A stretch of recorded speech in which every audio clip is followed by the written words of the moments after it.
And good evening. We're doing it live right here in the 5 o'clock hour, Yabba Dabba Do time here in Los Angeles. Mottek On Money 5 nights a week for you, live on the air here in 790 KBC, streaming live online worldwide at kbc.com. And you're on demand, Mottek On Money podcast, kbc.com, Apple, iTunes, all your favorite podcast platforms. Record-shattering week for the stock market, and the stocks today closed mostly higher, with the major averages booking a seventh straight week of gains following the Fed's big policy-setting meeting, in which they held the line on short-term interest rates, keeping those short-term rates at about a 22-year high, by the way, and signaling that some rate cuts might be ahead. But today it looks like somebody trying to pull the punch bowl away on expectations that, well, maybe not so fast to talk about lower rates. Well, the S&P 500 saw its longest weekly winning streak since November of 2017. After things wrapped up today, the Dow coming in for a closing gain of 57 points to a record high close above 37,000 here this week at 37,305. The S&P 500 slipped a fraction at 4,719, and the Nasdaq gained 52 points to settle at 14,814. Well, we did see a pretty decent rally today following the Fed's latest policy statement and comments from Fed Chairman Jerome Powell and projections on interest rates. We did see the stock market rally this week as the bond yields pulled back. Looks like we've ended the week at 3.92%, the largest weekly drop since November of 2022. This has been impacting the fixed-rate mortgage rates out there, which have been easing from the recent 23-year high we saw this year. The price of oil moving lower today, but finished off the session's lows to post a small gain for the week. This has attacks on ships traveling through the Red Sea blamed on Yemen's Houthi rebels, raising the potential for disruptions to the transport of oil and other goods, providing some support for prices today. We're watching the situation there affecting global trade now. The price of oil moving lower by just 15 cents to $71.43 a barrel in New York. Oil had been trading lower earlier after the New York Fed President John Williams said on CNBC today that it was premature. That's his word, premature to discuss whether it's time to cut interest rates. He said, quote, "We aren't really talking about cutting interest rates right now." That ran contrary to what we heard earlier this week from Fed Chairman Jerome Powell, that the Fed officials were starting to discuss when to cut rates. So the Fed speaking with many different voices. We'll talk about this here shortly. Meanwhile, closer to home in the Valley, crime continues. Police have launched an investigation after 4 businesses in the San Fernando Valley were broken into in a matter of minutes early today. The businesses all along Ventura Boulevard, and the LAPD said the first break-in was reported in the middle of the night at about 3:39 and had a robbery spree there, break-in spree, and the last one was reported at 4 a.m., including a pharmacy. I'll discuss what's happening there with the former L.A. City Council member, former LAPD sergeant, and current LAPD reserve officer with more than 55 years of service to the city of Angels. Who is that? That is the Honorable Dennis Zine, who will be joining me live later this hour. Also this hour, I'll be joined by celebrity chef and mega entrepreneur Chef Wolfgang Puck, whose restaurant empire includes Spago, Cut, Wolfgang Puck Catering, and the list goes on. We'll talk about the restaurant business and also his philanthropy. Coming up later this hour, Chef Wolfgang Puck live with us here tonight. But first, on your money, the markets, the economy, the stock market's record run-up this week. Let's bring in Jonathan Hoenig now, Fox News contributor, portfolio manager at Capitalist Pig Hedge Fund, and author of the book Price is Primary, How to Profit with Any Asset in Any Market at Any Time. Jonathan, thanks so much for coming to the line here tonight. Well, Frank, great to be with you, and I'm going to be listening to your conversation with Wolfgang Puck. Look, now that the market's at all-time highs, I might be able to actually afford dinner at one of his restaurants. Right. So maybe you can put in a good word for me. Right. You'll be trading next time then, because you had a big week with a record-shattering performance, and it's great to see. I don't think anybody expected this, really. Did you expect to see a record high here as the year? Everyone was talking about a recession earlier this year, which apparently didn't happen officially, at least. But now here we are at a record high for the Dow Jones Industrial Average. Give us your assessment of what just happened this week. Well, Frank, that's the great dichotomy. I mean, as you said, you have gas prices at a yearly low. You have the stock market at an all-time high, and yet 60-some% of Americans, high income, low income, say they feel as if we are in recession. So, oftentimes by the time government gets around to declaring it, you already have stocks off to the races for the next big bull market. And, that really looks like it's what it is, Frank. We've seen a tremendous shift. I mean, many markets have gone small caps, for example, from their lows of the year to their highs of the year in just a matter of a couple of weeks. So I think the market's overbought, but I'm happy to see that it's broadening out. Look, for most of 2023, we just talked about those magnificent seven, those AI-related big tech stocks. We're seeing foreign stocks. We're seeing small caps, value stocks all start to participate. So, look, we're overbought in the short term, but I do think that there's places to make money moving into 2024. They're just not going to be those usual names like Microsoft, Netflix, and the rest of the usual crew. All right, looks like some of the Fed tried to take that punch bowl away today, saying, wait a minute, we're not talking about cutting rates here. He said it's premature to discuss whether it's time to cut interest rates, running contrary to what we heard from the big guy this week, that is Fed Chairman Jerome Powell. So we're getting different signals from the Fed here. What do you think is going to happen here as we head into the new year with rates and the market reaction to that? Well, you have to really try to look at the long term as much as you can when it comes to interest rates, Frank. I mean, they've had such a dynamic move up, of course, 11 hikes, and down as well. In fact, the market was already moving down for rates even before the Fed made its move. Look, I look back and I think of the 1970s. You had this dramatic move up in rates in the first couple of years of the 70s, then a 50 or 60% drop in rates around the middle of the decade, and then a sustained move higher once again well into the early 1980s. So, I'm just not off the pot to necessarily think that higher rates eventually aren't in the offering. But for the near term, there's no question that rates are headed down. I don't think I'd be necessarily loading up on bonds because, Frank, there's a lot of indications, in fact, that inflation isn't dead yet. In fact, we just saw gold hit an all-time high in the last couple of weeks. That's usually a harbinger of higher inflation, at least a lower dollar to come. So a lot of the stocks I'm looking at now are names that can benefit from that type of environment. That's an excellent point, and we're also seeing silver move up. It looks like both gold and silver pulled back slightly today, but gold, as you mentioned, hit a record high just recently, just at a time when they're talking about inflation easing. I was curious to see gold hitting an all-time high. Silver right now at around 24 and change. So what do you see ahead for both gold and silver while we're on that point? I think this is the time to be long these assets, Frank. I mean, if I can put on my fearless prediction hat, you remember that period from basically 2001 to 2010. The major indices were rather flat. Certainly the old leaders like Microsoft back then were flat, but it was an era we saw foreign stocks, emerging markets, and exactly as you said, gold and silver really outperformed because it was a period in which the dollar was dropping. So not to get too far into the woods, but I'm looking at names, for example, like COPX. This is an ETF that tracks actually copper mining stocks, or even something like wood. That's pretty easy to remember, WOOD. That's an ETF, Frank, that tracks timber companies. So, as I said, these aren't those usual names you've been hearing about, Netflix and Apple for a better part of a decade now. I'm looking at these undervalued ideas that I think can do well regardless of what interest rates happen to do. Very interesting. Let's talk about cryptos, too, which have also seen a big rebound the last couple of months, hitting new highs for the year, but pulling back recently. Is that getting your attention here, those eye-popping gains we've seen with some of the crypto names, including Bitcoin, Ethereum, and some of the altcoins and all these other things out there? I mean, look, Frank, I seemingly am always wrong about crypto. I mean, call me a Luddite, but I don't get it. I mean, look, I'm used to analyzing, companies and stocks and economic trends. I mean, Bitcoin is up 153% year to date, near its high for the year, as you said. And I mean, I'm going to go out on a limb and I actually think this is also part of that contrary dollar play. People are looking for alternative stores of value after the dollar's had this, enormous run over the last couple of years. So I certainly wouldn't short crypto right now, but I'd probably rather be buying emerging market stocks than piling into Bitcoin, given this 150-point gain just in the last 12 months. Or you do prefer the gold chain over the blockchain then? Yeah, I mean, although they're very closely correlated right now, Frank. But, I do think GLD is one that we own over at capitalistpig.com.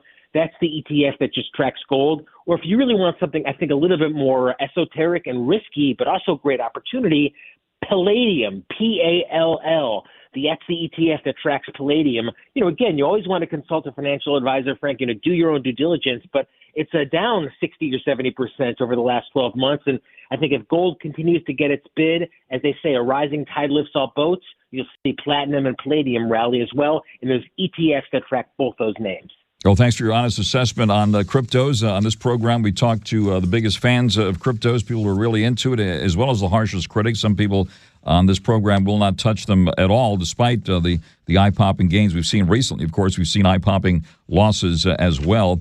And we're watching the price of oil has seen quite a wild ride. Despite the upheaval in the Middle East and the terror attack on Israel, we saw that big jump in the price of oil after that happened in October, but it's come back down now. And now we have nervousness again in the Middle East over the attacks on shipping. Shipping companies were in focus today.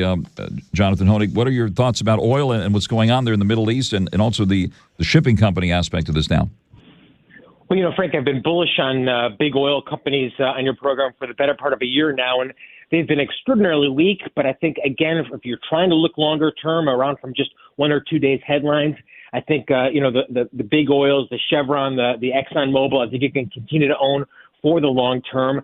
I actually like a lot of the shipping companies, Frank. And, there's an ETF to track those as well. It's pretty easy to remember. It's BOAT, B-O-A-T. Now, you're going to get paid to own this. It's got about a 15% dividend. There's plenty of volatility, as you're alluding to. I mean, just to open your newspaper or your browser, you see what's going on in the Middle East. But I do think shipping stocks you can own. BOAT is the way I'm playing them. Always do your own due diligence, but I think it's an undervalued name that could do well despite these pretty awful headlines. All right. What about taking a look around the world? What about emerging markets or world bonds? Anything else that's catching your attention these days? Yeah, I mean, people roll their eyes, Frank, when they hear this. But keep in mind, people rolled their eyes when they heard about crypto back in 2013 and 14 and 15. So you really want to be a contrarian. I'm looking at something, for example, like FDM. This is an ETF that actually tracks micro caps. We know these mega stocks have done so well for so long. I think micro caps can have a run as well. And I'll give you one more as well. And if you're really looking off the beaten path, the EMFM, that's an ETF that tracks the most frontier of emerging markets, the most esoteric and, if you will, dangerous. But they're extraordinarily undervalued. In fact, historically, emerging markets are at as cheap as they've ever been relative to U.S. So I think now's the time to truly be a contrarian. You never want to make it an all or none bet, but I think these are going to be some great ideas for 2024.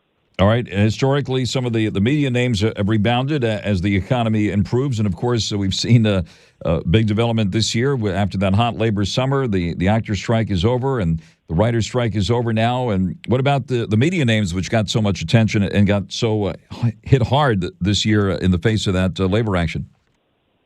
Yeah, I mean, they've been annihilated. There's a Disney company way to play Disney, actually, that I like quite a bit now. Frank, it's a yield shares Disney product. I'm frantically searching for the ticker right now. I think it's DSCO. Basically, it's a Disney fund that sells covered calls. It sells options on Disney. I do think you can own it long term. It's my favorite name in the media sphere. But boy, it's been a heck of a ride. And I actually don't think there's labor unrest it's over just yet. But I do think Disney is my favorite of the media names. Hit hard in 2023. You'll probably see some tax loss selling towards the end of the year. It usually sets up for a great buy in 2024. Here we are, December 15th. Hard to believe, right in the heart of the holiday season right now. What about the retailers here, and how are they looking to you right now? I think Walmart is the best of the bunch and best in breed. I mean, it's not too far from its all-time high, Frank. I mean, Walmart has consistently been able to adapt over the years, and I think even Amazon is not safe necessarily from Walmart's tremendous efficiency. Whatever I think technological advantage Amazon has had over the years is going to be whittled away by Walmart. So I certainly wouldn't bet against it. And of course, it's part of the Dow, which isn't far from its all-time high. So Walmart, I think, is best in breed. But a lot of the smaller tellers as well, Frank, have just killed it in 2023. Abercrombie and Fitch is one that comes to mind, has been on fire as of late. So I think the consumer is stronger than we expected. They're going further and further into debt. We've talked about credit card debt exceeding $1 trillion this year. So even retailers, which had gotten really killed earlier in the year, I think a lot of them are strong moving into the new year as well. On there live with Jonathan Honig. And while we have you on the line here, Jonathan, any specific places, any other places where you are putting money now and possibly taking it off the table?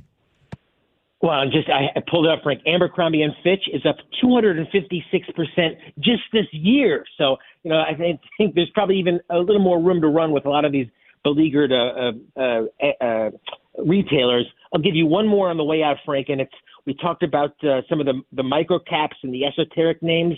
DEEP, DEEP. It's a pretty easy ticker symbol to remember.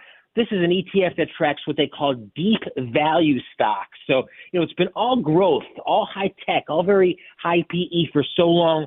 I think 2024 will be a year where value stocks will shine. Deep is a great way to play it. Always do your own due diligence, but we own it over at capitalistpig.com. That's terrific, Jonathan. You're going to be on Fox this weekend, and are you coming out back to Los Angeles anytime soon? We need to have you back here in the studio. Absolutely, Frank. 2024 will be a great year for us to reunite on the left coast, and I look forward to meeting you out in LA as soon as possible. Terrific, Jonathan. Well, we wish you a wonderful holiday season and also a great new year, and hopefully you catch you before the year is over. Jonathan Honig, Fox News contributor, portfolio manager at Capitalist Pig Hedge Fund, author of the book Price is Primary: How to Profit with Any Asset in Any Market at Any Time. Jonathan, great to have you with us. Thanks again for joining us live here tonight. Oh, my pleasure. Be well, Frank. Thanks. Thanks very much. And right after the freeways now, 790 KABC. Friends, people like you and me have our ear to the ground on all things business. We like to be informed and well prepared. And as important as finance is, I want you to have a plan in case you're hit by someone not paying attention to the road. Thinking ahead serves us well, and even still we can get caught off guard as people are so focused on their destination that they might not have a plan if they're in an accident that's not their fault. That's why I encourage you to put my friend Attorney Clark Fielding's number in your phone. That number is 833-88-SHARK. So if you're in an accident, you'll be ready with your strategy to make Clark Fielding your first call. Fielding Law aims for the highest possible settlements, considering you might need long-term care, rehab, compensation for lost wages, and any ongoing physical or emotional pain.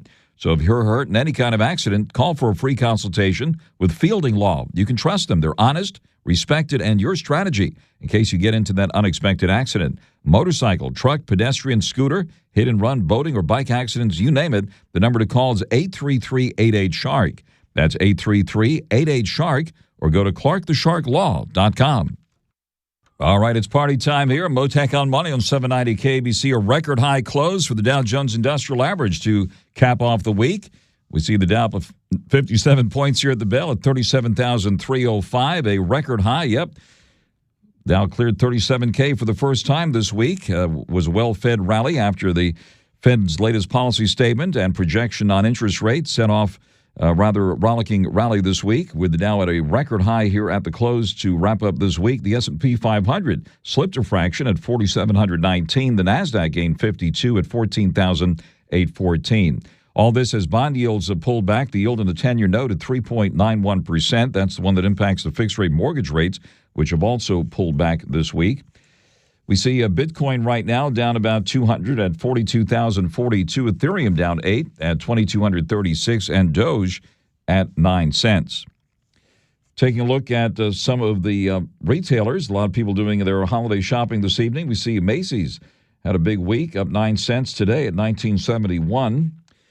Target, or Target as some call it, down nearly $3 today at $138 and change. Among the media names, we see Disney down 50 cents at $93.46. Paramount Global Class B shares down 44 cents at $16.27. Charter Communications down nearly $4 today at $3.79 and change. Speaking of Charter, that's the parent company of Spectrum here in Southern California, announcing the completion of a network expansion that will bring gigabit broadband to nearly 700 homes and small businesses in the Los Angeles area of Val Verde.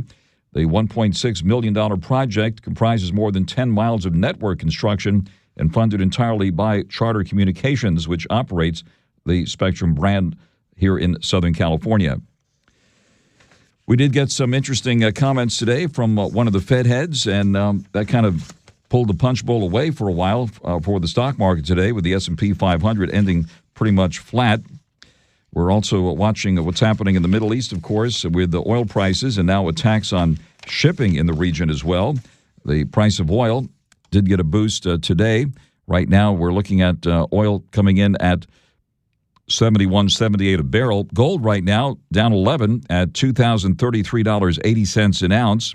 Silver hovering just above $24 an ounce. And now the latest news for you right here on 790 KABC. Mottek On Money continues here in 790 KABC.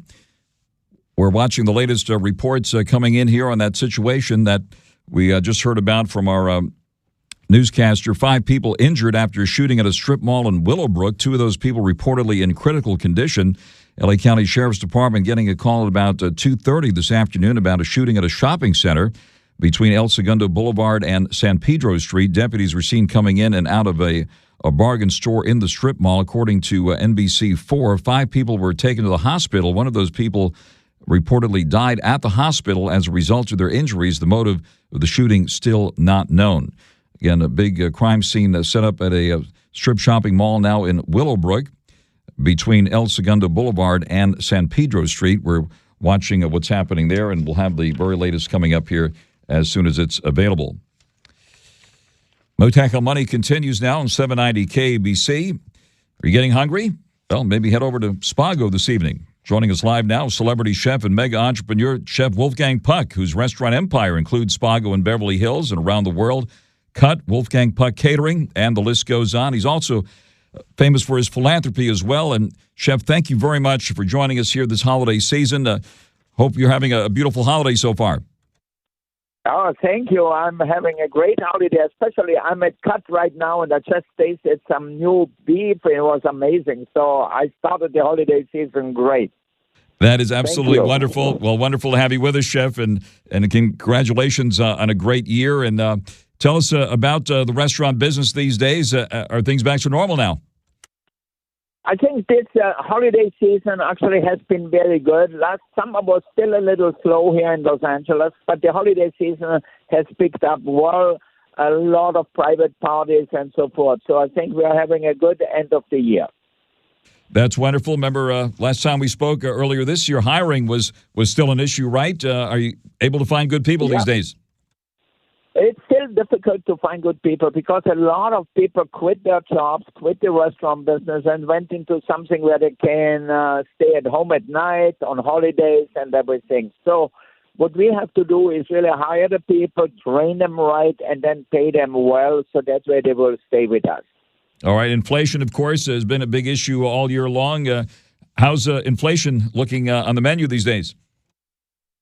You know, this is crazy how expensive everything has gone. You know, I don't know, a pound of meat, a pound of fish, I mean, it's like $30, $40 now. It's crazy, the price, you know. And then in the restaurant, especially in the upscale restaurant, where everything is even more expensive, the chefs are more expensive, the labor is more expensive. So the prices have certainly gone up a lot for us to buy things, you know, and it's the same thing. If I go to a farmer's market to buy vegetables, the farmers ask for more money because they said we cannot find anybody working in the field, so we have to pay them a lot of money. The same thing is at the fish market. They said nobody wants to come in at 4 a.m. and work in the cold in the fish market and cut fish.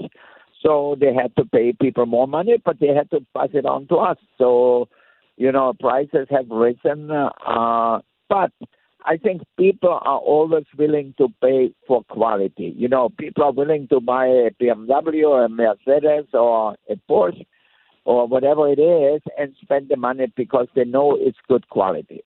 On there live with the one and only Chef Wolfgang Puck, and it's the holiday season. People have been celebrating, and I know you've had some magnificent parties, including at Spago recently for the benefit of the Maui Food Bank. There's a Spago in Maui, right? And part of your philanthropy is to help the folks there in Hawaii following those devastating fires. Tell us about that. Exactly. You know, so many people don't have a home. So many people sleep still when, you know, in shelters and so forth. So the Maui Food Bank does a great job of preparing food. And since we have Spago in Maui, I said we have to help them a little bit. So we did actually a party at our cut in D.C., like 2 months ago already. Also, we raised money for the Maui Food Bank, and we had Senator Schatz from Hawaii was with us, and that was really great. And 10 days ago, 2 weeks ago now, we did a party at Spago. You know, we remodeled the bar and we cleaned up the restaurant, so it looks really fresh and new now. And we sold tickets, and we got a great donation from Cadillac and Buick and Jim Z. So I think I talked to Ari yesterday, and he said we raised around $80,000, which will go to the Maui Food Bank, and which will provide probably 30,000 meals. That's wonderful. How can people support that effort, Chef? Well, you can go directly on the website for the Maui Food Bank, and you can send it there. Or if not, you can call Spargo and just ask for the number we have to put the money. Sure, that's great, and very important cause. Yeah. And what a devastating fire that was, and it was unbelievable what happened there. And nobody talks about it anymore because the war in Israel, the war in Ukraine, everything is in the news, and the Maui people forgot, but we have thousands of people who are homeless, thousands of people who have no food really to go to, and on top of it, no jobs, So all these small bars, all these small restaurants in Lahaina, everything is gone. Everything was destroyed. So I think we really have to help our people, and hopefully that they can have some kind of a decent holidays and feel like somebody actually cared about them too. That's wonderful. And did the hotel survive? Is the Spago okay there in Maui? Yeah, where we are in Wailea, the fire was 30 miles away, so it wasn't really bad. We had actually a good, where we are, we saw the smoke, but the whole sky was full black.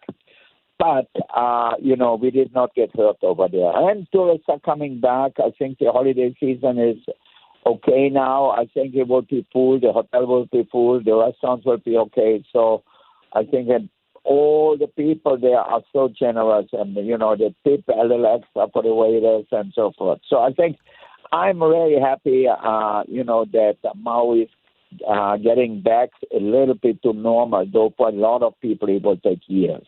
Thank you very much for explaining what's happening there, and also for supporting that important cause. And back to the heart of Beverly Hills, where you are there at Cut at the Beverly Wilshire Hotel, and of course Spago right there on Cannon, your flagship Spago. How's business these days?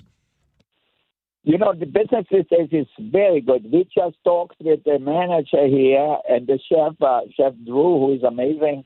And he just told me yesterday was the busiest day of the year here at Cut, which is great. A lot of people go out, a lot of people celebrate for the holidays, and we have so many great products here. All our meat is killed over charcoal fire, and then we have the best French fries, and we have the truffles now and so forth. And Spago is Spago. It's a legend in its own, and we are in business for 42 years. And the restaurant is as busy as ever. Why? Because I think we make people feel good. We, have good service, good hospitality, and great food. Consistently great food and great service. And that is thanks to you, and it's always a thrill for people to meet you. Will you be at Cut and Spago to greet the guests this evening? Yeah, absolutely. I'm here at Cut for the moment, and then later on I'm going to go to Spago. So all is good here. I think we are busy in both restaurants, and, I love people are going out and are celebrating their holidays. So many parties and so many people celebrating their holidays, which is great because the last few years it was not very good. Right, it's certainly a cause for celebration, that alone. And you're going to get pretty busy soon as the new year begins. You're, of course, handling the ball again, the Governor's Ball, following the Academy Awards, which you've done, for almost 30 or so years now? It's 30 years already. Yeah, it's amazing. When I look back, when we did the first one down at the Shrine Auditorium, and now we are doing it up at Hollywood and Highland, and where the theater is. And I think I have Eric Klein, who is the chef in catering, and he is doing an amazing job. So he's working with me for 30 years already. So he has it really down to a T. So I'm very proud of all the people who work with me. When you think Chinoa just turned 40, Bella, who runs it, who's my partner, she's there since the beginning, 40 years. So that's really great. It's like a family business. That's amazing, and it's amazing to think. I think I spoke with you 30 years ago when you took on that important role here in Hollywood. Very important, and 30 years have gone by just like that. I know, it's crazy. It's crazy. I think time goes so fast. And often I think, hopefully we continue. And I have my son Byron now who is working with me, and he will continue the family business. I think I'm very excited because he's very smart. He still needs more experience, but he's only 29. But he's really, really good. I think he's good in cooking, he's good with the guests, and good with the staff. So at this young age, it's hard to find. And he's making a name for himself at Miroir, right, on the top of the Pendry there in West Hollywood. No, He was at Miroir. We actually had the former president and his wife there, Barack Obama and Michelle Obama, were at Miroir last night. So that was exciting for all the people who work there, seeing the president being relaxed. Outside still, he had the whole motorcade and everything, so it's crazy traffic, but it's a good feel, when you get people like that coming to your place. That is so wonderful. Well, Chef, thank you very much for taking the call. I'll let you get back to your important work there in the kitchen and in the main dining hall where you can greet the guests. Thank you very much. We wish you a wonderful holiday season, Chef. Thank you. A good holiday to you and all your listeners. And a happy, healthy 24. Thank you very much, Chef. Happy and healthy New Year to you. That is Chef Wolfgang Puck, whose restaurant empire includes Spago, Cut, Wolfgang Puck Catering, and the list goes on. It's always a thrill to speak to Chef Wolfgang Puck live here on Mottek On Money on 790 KBC. Mottek On Money continues here on 790 KBC. Holiday shopping and, unfortunately, holiday shoplifting continuing here in the Los Angeles area. Break-ins, two of businesses, the latest incidents getting a lot of attention today. LAPD launching an investigation after 4 businesses in the San Fernando Valley were broken into early this morning in a matter of minutes. All those businesses all along Ventura Boulevard, and according to the LAPD, the first break-in was reported at 3:39. The last call came in at 4 a.m. Among those places hit a pharmacy, a shoe store, a nail bar, and a men's clothing store. Joining us live now, the Honorable Dennis Zine, former LA City Council member, former LAPD sergeant, and current reserve LAPD officer with more than 55 years of service at last check to the City of Angels. Dennis Zine, thanks for taking the call, and give us your reaction to this latest report here. Frank, it's a continuing trend that we see in the City of the Angels where these criminals continue to steal, whether it's a smash and grab or the burglaries that take place or car thefts, whatever the case may be. They just continue that trend. LAPD has a shrinking force of officers, and they're doing the best they can with the resources they have. We know we have a district attorney, George Gascon, that doesn't do the prosecution. He's more concerned about letting people out of prison than putting people in prison. And unlike Orange County, where they're very aggressive with this type of activity, the criminal element, apprehending and prosecuting, Los Angeles just has a failed system. And it's not that the officers aren't doing their job. Number one, there's not enough of them. And number two, you have a district attorney that doesn't believe in prosecution. So you put these factors together, this trend continues, whether it's the burglaries or the smash and grabs, the continuing saga of crime in the city of Los Angeles. And I received the statistic numbers of the people who are going to be retiring January. We have about 80-plus officers, supervisors, et cetera, that are going to be retiring in January from the LAPD. And we know the numbers are already low. They're already at 8947, total complement of LAPD. So now you're going to have to take away those numbers, which will go deeper in the hole when it comes to personnel to respond to calls for service in this City of the Angels. And on top of that, we've got the controller attacking the LAPD helicopter fleet, talking about that. Is that really a necessary function of law enforcement? Absolutely, it's a necessary function. But you put all these factors together, and the victims continue to get victimized, the people continue to get ripped off, and the criminal element continues to run free and not get apprehended as often as they should here in the City of the Angels. It's a very sad situation that we have to live with, especially at this holiday time, Christmas, Hanukkah, New Year's coming around, when people want to shop and enjoy. It's a sad time that we've turned this into because of this element that plagues our society. On the live with the Honorable Dennis Zine, that's something new. What about the air units? There's somebody's there questioning at City Hall whether they're needed? Well, the controller did an audit, and he saw that reported there $50 million a year spent on helicopters. We got a fleet of 17 helicopters. They patrol the entire city of Los Angeles. It's one from San Pedro to the valley to east to the west. They do a tremendous service supplying resources from the air to the ground units, pursuits, et cetera, suspects, wanted, et cetera. They do a tremendous job, totally justified, and it's expensive. It's expensive to have fire trucks, ambulances, police cars. It's expensive, but the fact is, You need to have that operation, especially in Los Angeles, where traffic is congested so much. And for the units to get to the location when the call comes in the 911, they want the officers there as quickly as possible. Those air units serve a very vital function, and I've used them many times in patrol activity. And the controller of the city of Los Angeles is criticizing the money that's spent on them. It's expensive, but yes, it's justified. It's necessary. What is a life worth? It's worth a lot. It's worth that money. It's worth to continue the operations of the air operations supplementing the ground forces. Absolutely necessary and functioning very, very well. But the controller who doesn't believe that the $50 million is necessarily spent properly. What's it going to take to turn this situation around? All these businesses hit on Ventura Boulevard, for example, heartbroken people there, these mom and pop businesses, and it's not the first time this has happened. Dennis, what is it going to take to? This is ridiculous now. What is it going to take to turn it around? Well, what it's going to take is the necessary elements of our public safety system to work, to do what it needs to do, to put these people in jail. And we have the no bail system, which they get a citation, they go to court or don't go to court. They've made a mockery of the system. The criminal justice system in Los Angeles is currently a joke. And people who commit these crimes know it. And you've got these gangs that go out there. They're not stealing these to wear. They're stealing these to sell. And we just had a thing taken downtown where they had to bring in 2 18-wheelers because there was so much merchandise that was taken. Rampart did an investigation, and this store was loaded with stolen merchandise. I mean, 2 18-wheelers were brought in to take the items, to confiscate the items that were stolen. I mean, that's how broad this is. So people who are in business know what they have to deal with, not only the shoplifting, but the smash and grabs that continue to take place. They've got a task force, but the task force can only do so much. It's incumbent upon the people to watch when they see things taking place.